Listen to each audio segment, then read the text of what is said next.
پی لی، اس کے بعد جو ہے چونکہ ان کا تعلق اللہ سے انتہائی قوی اور مضبوط تھا اور وہ جانتے تھے آگ کے اندر تاثیر بھی اللہ ڈالتے ہیں، اور یہی اللہ نمرود کی آتش کے اندر ابراہیم جب جاتے ہیں تو وہ گل گلزار بن جاتی ہے، تو یہی اللہ اس زہر کے اندر زہر کا تریاق بھی رکھتے ہیں، اور یہی اللہ اس زہر کی تاثیر کو ختم کر سکتے ہیں۔ من الشیطان الرجیم، بسم اللہ الرحمن الرحیم۔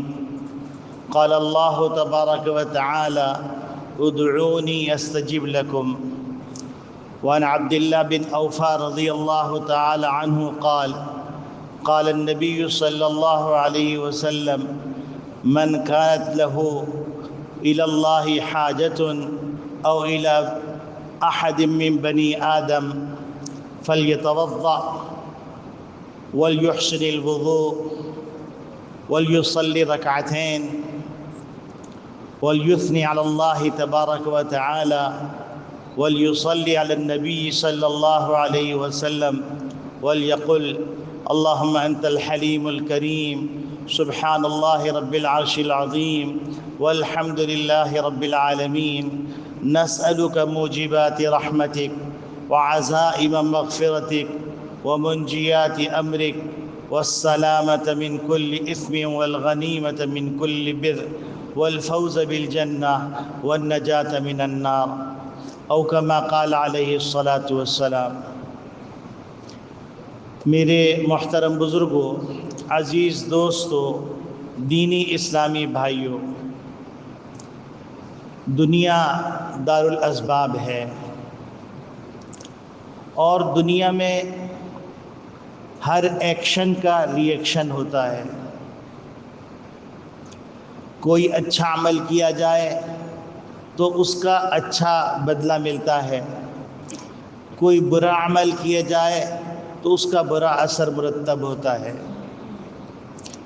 جس طریقے سے کوئی آدمی کسی بال کو دیوار پر زور سے مارے تو وہ دیوار سے ٹکرا کر اسی رفتار سے واپس آئے گی، اسی طاقت سے واپس آئے گی، اور کوئی آدمی بال کو آہستہ مارے تو وہ بال اسی رفتار سے، اسی آہستگی سے واپس آئے گی۔ دنیا کے اندر اللہ رب العالمین نے دنیا کو دارالاسباب سے جوڑ دیا ہے، اور اس کو دارالاسباب بنا دیا ہے، اسباب سے جوڑ کر اس کو دارالاسباب بنا دیا ہے۔ دنیا کے اندر سبب اختیار کرنے کا حکم دیا گیا ہے۔ ایک صحابی نبی کریم صلی اللہ علیہ وسلم کی خدمت میں آئے اور عرض کیا، اے اللہ کے رسول، ہم جنگل میں سفر کرتے ہیں اور نماز کا وقت ہو جاتا ہے تو ہم اونٹ کو کھلا چھوڑ دیں اور اللہ پہ بھروسہ کریں، یا کیا طریقہ اختیار کریں؟ تو نبی کریم صلی اللہ علیہ وسلم نے ارشاد فرمایا، اعقلها ثم توکل، اس کے پاؤں کو باندھو، اس کے بعد اللہ پہ بھروسہ کرو۔ اسی طریقے سے اس حدیث کے اندر جو میں نے آپ کے سامنے پڑھی ہے، اس حدیث میں نبی کریم صلی اللہ علیہ وسلم نے یہی بات سکھلائی ہے کہ تم دنیا کے اندر ہو، دنیا کے اندر مسائل بھی آئیں گے، مصائب بھی آئیں گے، مشکلات بھی آئیں گی، لیکن تمہارا تعلق اللہ سے جڑا ہوا ہونا چاہیے۔ اور نبی کریم صلی اللہ علیہ وسلم نے صحابہ اکرام رضوان اللہ اجمعین کے اس طرح تربیت فرمائی تھی کہ صحابہ اسباب اختیار کرتے تھے، لیکن ان کی نگاہ مسبب الاسباب پہ ہوتی تھی۔ یہی وہ فرق ہے جو مسلمان اور کافر کے درمیان ہے۔ مسلمان اسباب اختیار کرتا ہے اور پھر معاملہ اللہ کے حوالے کر دیتا ہے، کافر اسباب اختیار کرتا ہے اور انہی سبب کو مؤثر حقیقی سمجھتا ہے۔ حضرت خالد بن ولید رضی اللہ تعالیٰ عنہ ایک جلیل القدر صحابی ہیں جن کو نبی کریم صلی اللہ علیہ وسلم نے سیف اللہ کا خطاب دیا تھا. وہ حضرت خالد بن ولید رضی اللہ تعالیٰ عنہ ایک محاذ پہ تشریف لے گئے، محاصرہ کر لیا. محاصرہ کرنے کے بعد محاصرہ طویل ہو گیا. محاصرہ طویل ہو گیا تو کفار نے صلح کی تدبیر کے لیے کچھ بھیجا. ایک قاصد آیا اور آ کر ان سے نیگوسیشن کرنے لگا، بات چیت کرنے لگا. حضرت خالد بن ولید رضی اللہ تعالیٰ عنہ نے دیکھا کہ اس کے ہاتھ میں ایک شیشی ہے. تو حضرت خالد بن ولید رضی اللہ تعالیٰ عنہ نے فرمایا یہ کیا چیز ہے؟ تو وہ کہنے لگے کہ میں یہ شیشی لے کے آیا ہوں، اس کے اندر زہر ہے، اور یہ اتنا خطرناک زہر ہے کہ اس زہر کو کھانے کے بعد انسان بچتا نہیں ہے، اور آج تک اس زہر کا مزہ کسی نے بتایا نہیں، کیونکہ کسی کو معلوم ہی نہیں کہ اس کا مزہ کیا ہے. جس نے کھایا اس کو اتنی فرصت بھی نہیں ملی کہ اس کا ذائقہ بتا سکے. تو انہیں فرمایا کہ تم یہ زہر لے کے کیوں آئے ہو؟ تو وہ کہنے لگا میں زہر اس لیے لے کے آیا ہوں کہ ہمارے درمیان مذاکرات ہو گئے، اور مذاکرات ہونے کے بعد اگر مذاکرات کامیاب ہو گئے تو میں اپنی قوم کی طرف واپس چلا جاؤں گا، اور اگر مذاکرات ناکام ہو گئے تو میں اپنی قوم کے سامنے شکست خوردہ منہ لے کے نہیں جاؤں گا، میں یہ زہر پی کر خودکشی کر لوں گا. حضرت خالد بن ولید رضی اللہ تعالیٰ عنہ نے فرمایا تمہیں اس زہر پہ کتنا بھروسہ ہے؟ انہوں نے کہا ہم کو اس زہر پہ 100% بھروسہ ہے. تو انہوں نے فرمایا اچھا لاؤ شیشی مجھے دو. اور حضرت خالد بن ولید رضی اللہ تعالیٰ عنہ نے فرمایا چونکہ صحابی داعی بھی ہوتے ہیں، وہ دعوت دیتے ہیں، تو انہوں نے یہ غنیمت جانا کہ یہ موقع ہے کہ اس کو اسلام میں داخل کر دیا جائے، اسلام کی حقانیت اس کے اوپر آشکارا کر دی جائے، اس کے قلب کو اللہ کی معرفت سے منور کر دیا جائے. تو انہیں فرمایا دیکھو یہ شیشی ہے، تمہیں اس پہ 100% بھروسہ ہے، اور اس کا مزہ آج تک کوئی بتا نہیں سکا، کسی کو اتنی فرصت نہیں ملتی کہ اس کے پینے کے بعد ایک لمحہ زندہ رہے. اور پھر فرمایا دیکھو میں کیا کرتا ہوں، اور پڑھا بسم اللہ الذی لا یضر مع اسمہ شیء فی الارض ولا فی السماء وهو السمیع العلیم، اور اس شیشی کو پی لیا. تو وہ کہنے لگے کیا کر رہے ہیں؟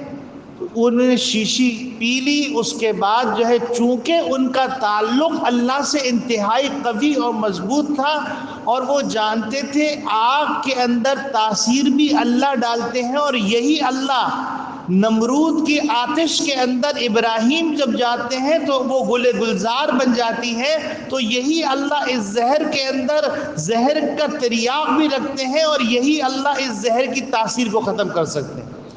تو جب اس نے یہ یقین دیکھا تو اس نے کہا کہ میں تمہارے مذہب پر ایمان لانا چاہتا ہوں، اور وہ مسلمان ہو گیا اور مسلمانوں کے ساتھ رہنے لگا. اس حدیث کے اندر نبی کریم صلی اللہ علیہ وسلم نے یہی بات سکھلائی ہے کہ دنیا کے اندر اسباب اختیار کرنے ہیں. آج کل امت مسلمہ ایک دوراہے پہ کھڑی ہوئی ہے. اس دوراہے پہ کھڑے ہو کر امت مسلمہ کو کرنا کیا ہے؟ تو لوگ زیادہ تر تبصرے کر رہے ہیں، اور تبصرے کرنے کے اندر وہ حد سے تجاوز کر جا رہے ہیں، کیونکہ کوئی بھی گفتگو جو بغیر دلیل کے کی جائے اس کو کل حشر کے میدان کے اندر اللہ کے دربار میں ثابت کرنا پڑے گا کہ تم نے یہ کہا تھا، تو اس کو ثابت کرو.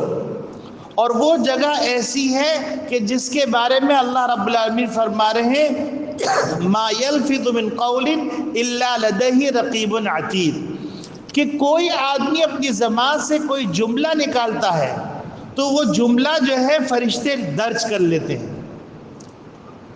اب ہم دیکھیں کہ ہم کو کرنا کیا ہے اور ہم کر کیا رہے ہیں. ہم کو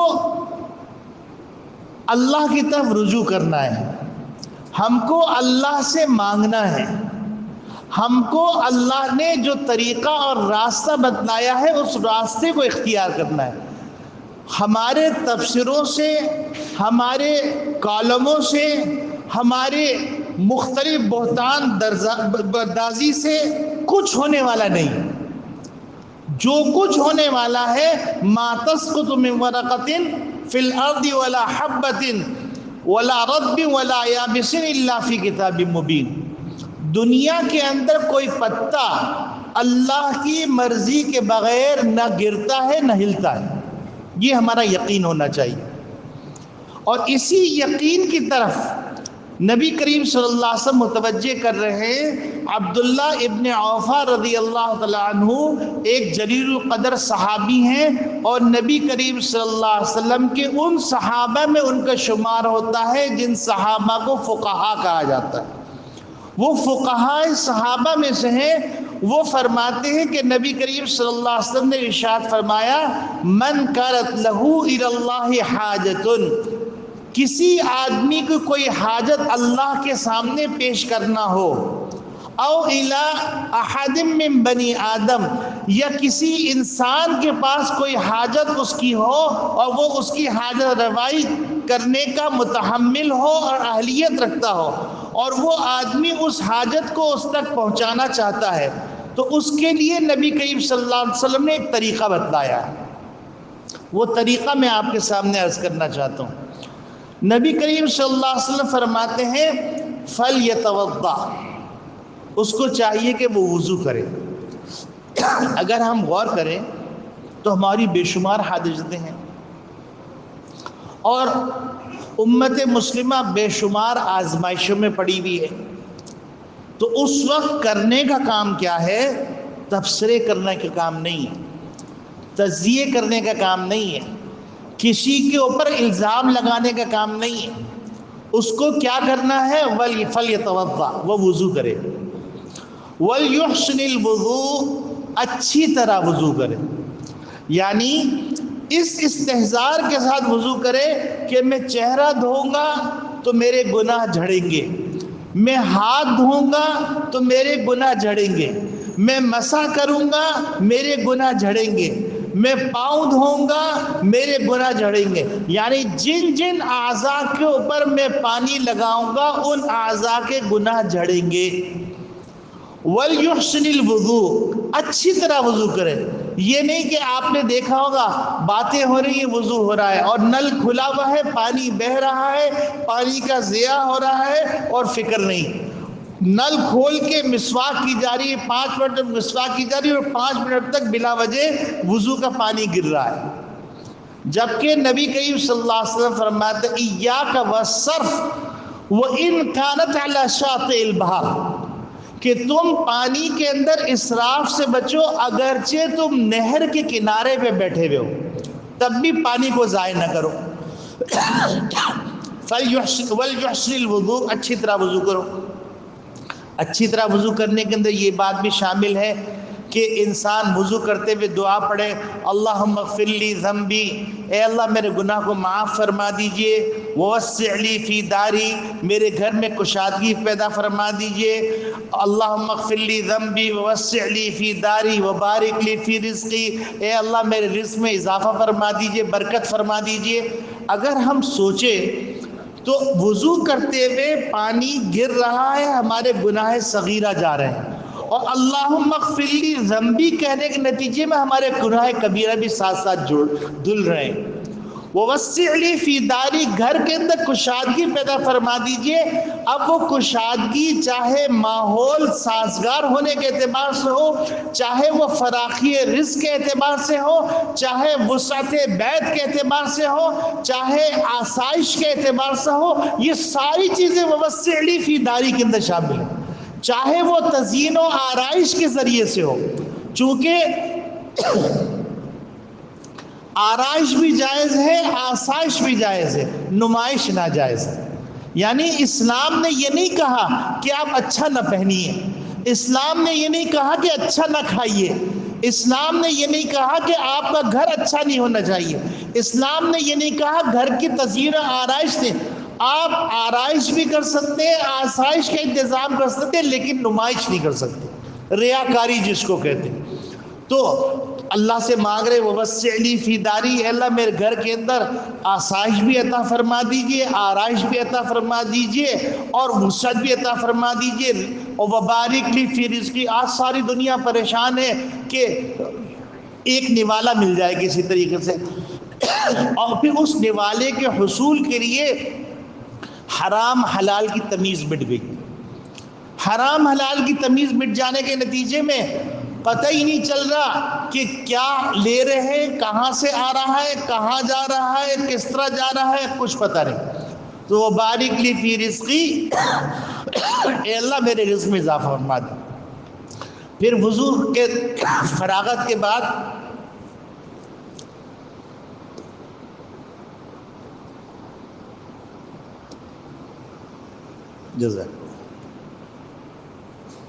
وضو کے فراغت کے بعد آپ نے دعا پڑھ لی اللہم اجعلنی من التوابین واجعلنی من المتطہرین، اور اس کے بعد آپ نے کہا اشہد ان لا الہ الا اللہ وحدہ لا شریک لہ واشہد ان محمدا عبدہ ورسولہ۔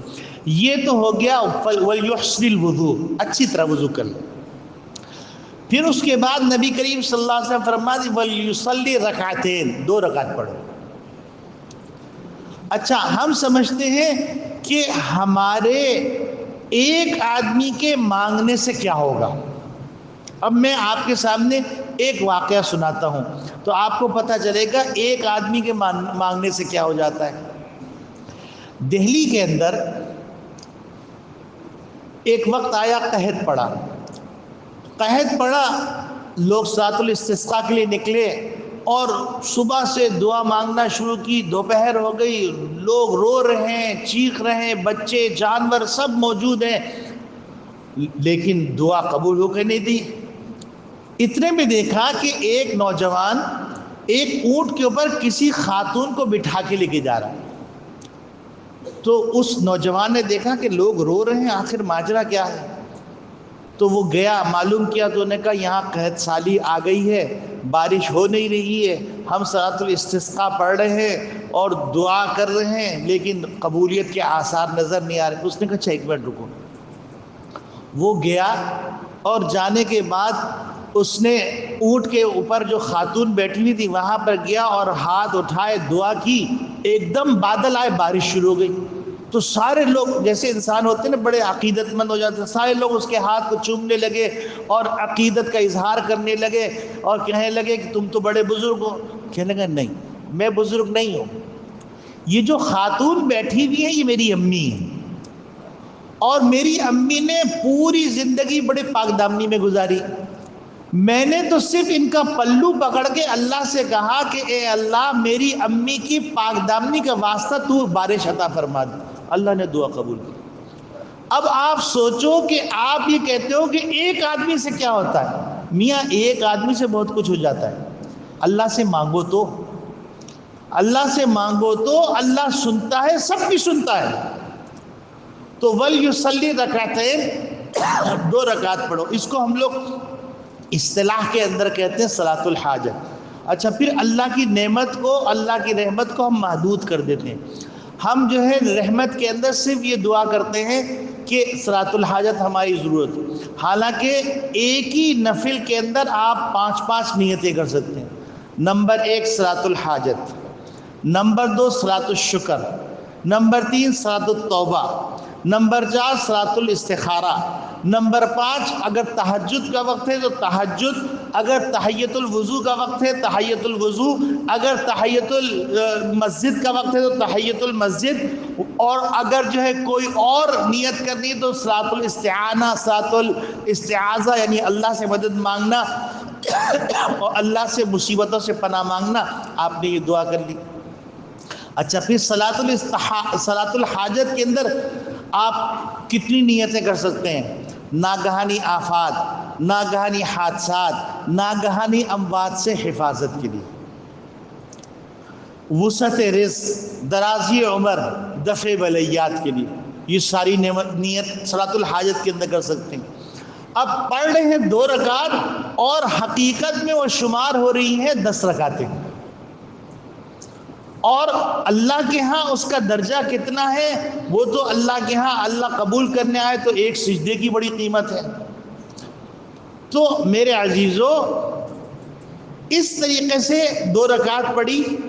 2 رکعت پڑھنے کا کوئی خاص طریقہ نہیں ہے. ہاں البتہ بزرگوں کا ایک مجرب عمل ہے، وہ فرماتے ہیں کہ عمومی طور پر صلاۃ الحاجت کے اندر اگر کسی آدمی نے پہلی رکعت میں سورۃ الم نشرح پڑھی اور دوسری رکعت میں اذا جاء نصر اللہ پڑھی، اس کے بعد اس نے دعا مانگی تو اللہ رب العالمین اس کی ضرورت کو ضرور پورا فرما دیتے ہیں. اب یہاں پر دیکھیے کہ آپ نے 2 رکعت پڑھی. 2 رکعت پڑھنے کے بعد اب نبی کریم صلی اللہ علیہ وسلم نے صرف اس پہ اکتفا نہیں کیا کہ تم 2 رکعت پڑھ لو، بلکہ نبی کریم صلی اللہ علیہ وسلم باقاعدہ دعا مانگنے کا طریقہ سکھلایا.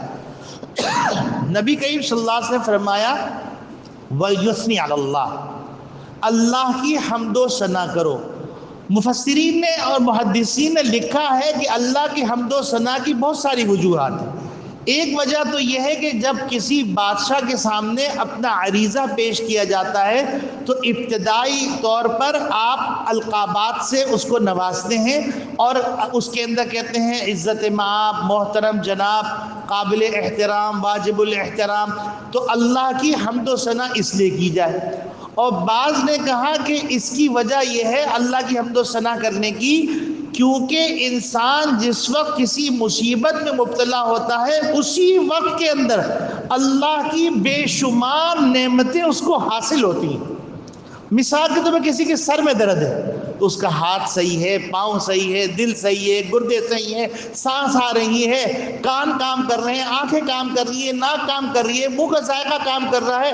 یہ بے شمار، یہ تو صرف وہ جو اس کے وجود کے ساتھ ہیں. کپڑے اس کو ملے ہوئے ہیں، گھر اس کو ملا ہوا ہے، گاڑی اس کو ملی ہوئی ہے، ماں باپ اس کو ملے ہوئے ہیں، بیوی بچے اس کو ملے ہوئے ہیں، اچھا ماحول ملا ہوا ہے. اگر گننا شروع کریں وَإِن تَعُدُّوا نِعْمَتَ اللَّهِ لَا تُحْصُوهَا، تو اللہ رب العالمین کے رسول فرما رہے ہیں کہ دیکھو تم جب اللہ سے مانگنے بیٹھو تو اللہ کی نعمتوں کا استحضار کرو. اے اللہ مجھے یہ ساری نعمتیں حاصل ہیں لیکن میں کمزور ہوں، میری ایک یہ ضرورت ہے، اس کو بھی پورا کر دیجیے. تو یہ اللہ کی حمد و ثنا. وَلْيُصَلِّ عَلَى النَّبِي، کہ نبی کریم صلی اللہ علیہ وسلم نے درود و سلام بھیجا ہے.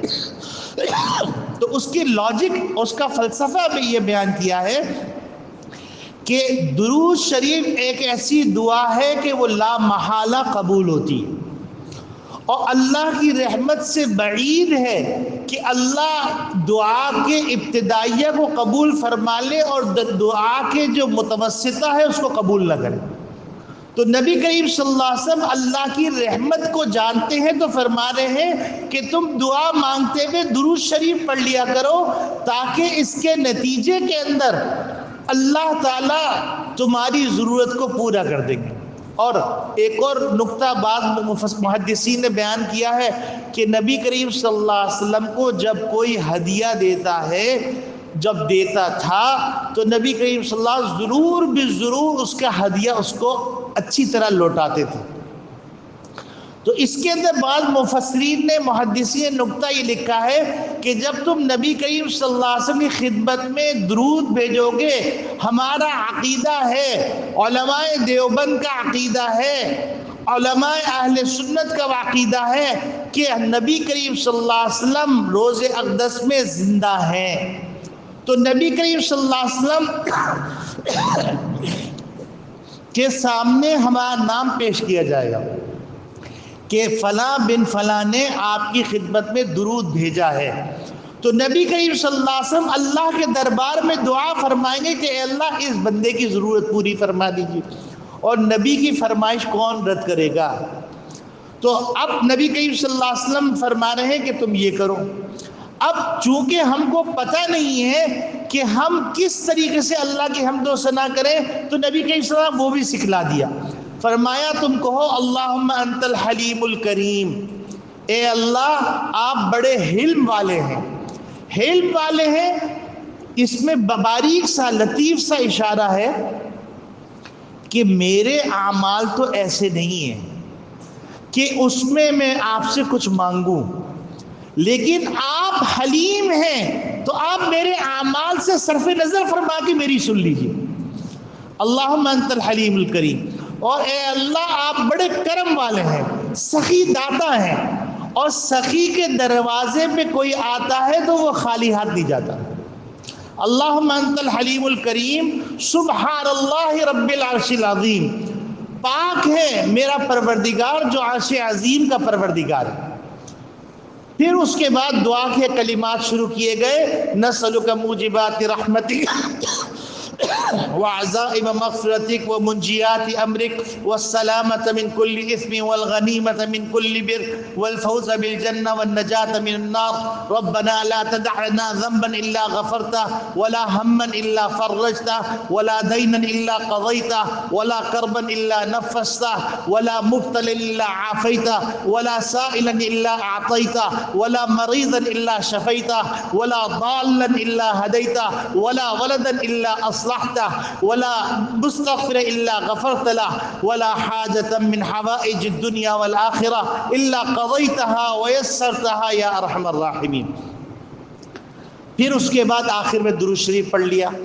اب یہ درود شریف پہلے اور آخر کے اندر یہ پر بن گئے اللہ کے دربار میں دعا کو پہنچانے کی۔